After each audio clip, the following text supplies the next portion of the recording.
सगळ्या कानाकोपऱ्यातून आलेले माझे उत्साही कार्यकर्ते सर्वांचंच मी मनापासून स्वागत करते।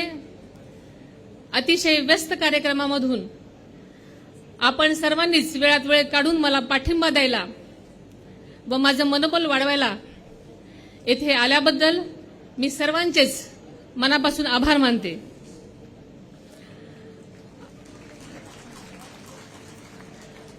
आपण सर्वच जण देशाच्या विकासाच्या ध्येयाने प्रेरित होऊन एकत्र आलेलो आहोत। मागील 10 वर्षामध्ये माननीय नरेंद्रभाई मोदी साहेबांच्या नेतृत्वाखाली भारताने प्रचंड विकास केला असून संपूर्ण जगाने याची नोंद घेतलेली आहे। गेली 10 वर्ष न थकता देशासाठी जीव झोकून काम करणारे पंतप्रधान नरेंद्र मोदी यांना देशवासी पाहतायत।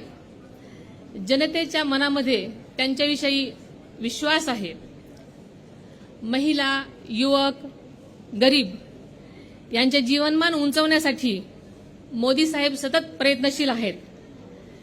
देशात मोठ्या वेगाने होणारे रस्ते, वंदे भारत सारख्या रेल्वे, मंगलयान, चंद्रयान सारख्या यशस्वी मोहिमा ही सारी मोदींची किमया आहे। त्यामुळे जनतेच्या मनामध्ये मोदी आणि मोदीच आहेत। बारामती लोकसभा मतदारसंघामध्ये झालेली विकासाची कामं ही आदरणीय अजितदादांची किमया आहे। बारामती हे संपूर्ण महाराष्ट्रामध्ये विकासाचं मॉडेल बनून राहिलेलं आहे। हे माननीय अजितदादांच्या दूरदृष्टी व अतिक परिश्रमाचं फळ आहे। विकासाच्या बाबतीत राजकारण न करणारे अजितदादाही जनताच्या मनातील लोकनेते आहेत। त्यांनी एखाद्या कामाचा ध्यास घेतल्यानंतर त्यांची क्षमता महाराष्ट्रातील ये वाला लेते हैं। Inverter AC. आप गैम्बलर हो ना?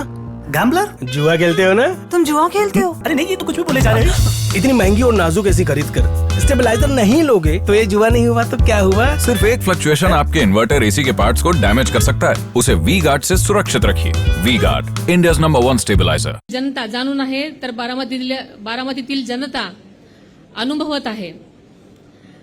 माननीय दादांनी मोदी साहेबांच्या समवेत जाण्याचा निर्णय हा विकास यात्रेत सहभागी होण्यासाठी आहे आणि त्यावर बारामतीतील जनता नक्कीच शिक्कामोर्तब करेल असा मला विश्वास वाटतो।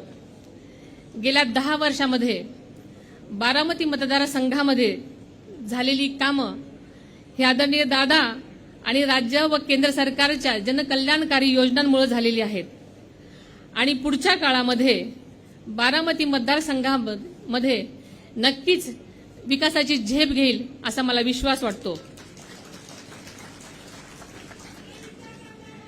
गेल्या 20 वर्षापासून आज तागायत समाजकारण करत असताना महिला सक्षमीकरण, ग्रामस्वच्छता, आरोग्य, शिक्षण, जलसंधारण, पर्यावरण संबंधित अशा विविध गोष्टींना न्याय देण्याचं काम करण्याचा मनापासून मी प्रयत्न केला आणि तो यशस्वीही करून दाखवला।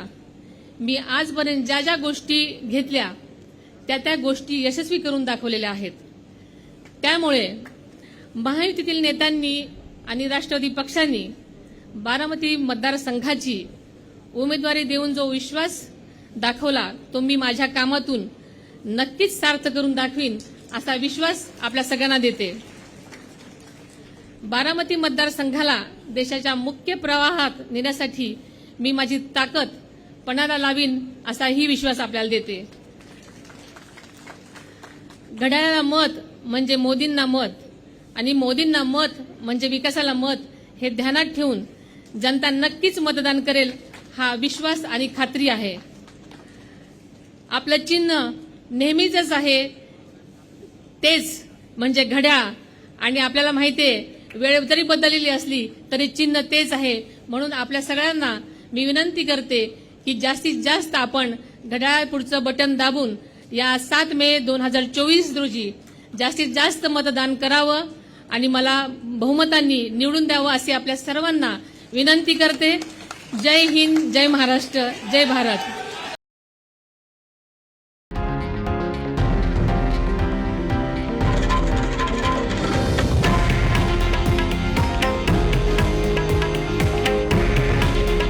हे आहे देशातील नंबर 1 न्यूज नेटवर्क आणि आपण पाहत आहात TV9 मराठी. काळजी तुमची, हित महाराष्ट्राचं.